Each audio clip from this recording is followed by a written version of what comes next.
medis dari water dengan 0 ppm, air murni yang sebenarnya. Terima kasih Anda masih menyaksikan Sapa Indonesia Pagi bersama saya Asri Gunawan. Saudara, tim penyidik Kejaksaan Agung melakukan operasi tangkap tangan terhadap 3 hakim yang diduga terkait suap vonis bebas Gregorius Ronald Tanur. 3 oknum hakim Pengadilan Negeri Surabaya ini langsung dibawa ke Gedung Kejaksaan Tinggi Jawa Timur. Ketiganya adalah Heru Handindio, Erin Tuah Damanik, dan Mangapuli. Selain itu, penyidik Kejaksaan Agung juga menangkap seorang perempuan yang merupakan pengacara, yaitu Lisa Rahmat.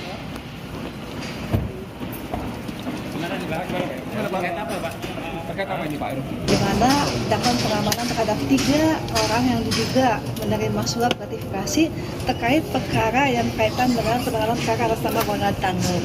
Jadi sudah ada 3 orang dan sudah diperiksa, sedang dilaksanakan pemeriksaan di Kejaksaan Tinggi Jawa Timur oleh tim dari Kejaksaan Agung.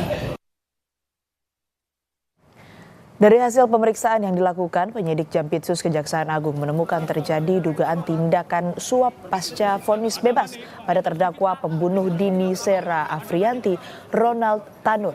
Akibat perbuatannya, 3 hakim kasus Ronald Tanur dan seorang pengacara ditetapkan menjadi tersangka.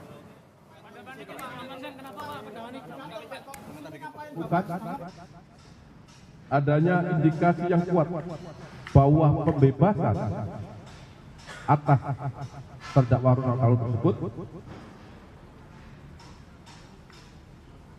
diduga ED,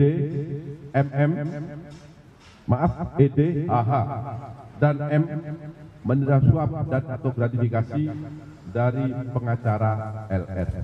Jaksa penyidik pada Jampitsus menetapkan 3 orang hakim atas nama ED, AH, dan M, dan 1 orang pengacara atas nama LR sebagai tersangka. Vonis Majelis Hakim Pengadilan Negeri Surabaya pada 24 Juli 2024 terkait kasus tewasnya Dini Sera Afrianti sempat menjadi sorotan publik. Lantaran terdakwa yang merupakan anak mantan anggota DPR RI divonis bebas oleh Majelis Hakim. Hakim menyatakan Gregorius Ronald Tanur tidak terbukti bersalah melakukan pembunuhan terhadap kekasihnya Dini Sera Afrianti. Menanggapi vonis bebas yang dijatuhkan hakim, jaksa melakukan upaya kasasi ke Mahkamah Agung, sedangkan keluarga korban yang kecewa mengadu ke Komisi 3 DPR dan Komisi Yudisial.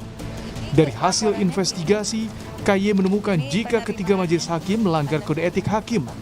KY pun merekomendasikan agar 3 hakim tersebut dicopot. Komisi Yudisial memutuskan bahwa hakim terlapor terbukti melanggar KIPPH dan direkomendasikan sanksi berat berupa pemberhentian tetap bahwa para pelapor dalam sidang pembacaan putusan tidak pernah mempertimbangkan, menyinggung atau memberikan penilaian tentang barang bukti seperti CCTV, tetapi pertimbangan dimaksud muncul dalam salinan putusan dalam pertimbangan hukum terlapor. Ketiga hakim yang memvonis bebas Ronald Tanur ialah Erin Tuah Damanik, Mangapul, dan Heru Handindio. Hakim Erin Tuah Damanik pernah menjabat sebagai Humas Pengadilan Negeri Medan dan menjadi hakim tingkat pertama Pengadilan Negeri Surabaya sejak 2020. Erin Tuah pernah memvonis mati Zuraida di kasus pembunuhan berencana pada tahun 2020. Hakim Mangapul tahun 2021 jadi Ketua Pengadilan Negeri Tebing Tinggi. Hakim Mangapul pernah memvonis bebas 2 terdakwa tragedi Kanjuruhan pada tahun 2022. Hakim Heru Handindio menjadi hakim tingkat pertama di Pengadilan Negeri Surabaya sejak tahun 2023. Salah satu kasus yang pernah ditangani yakni gugatan perdata KLHK terhadap PT Agribumi Santosa pada tahun 2023. Kini, ketiga hakim yang vonis bebas, Gregorius Ronald Tanur, sudah ditangkap karena diduga menerima suap dalam menangani perkara pembunuhan dengan terdakwa Ronald Tanur. Jika terbukti bersalah, maka harus mempertanggungjawabkan perbuatannya. Tim Liputan, Kompas TV.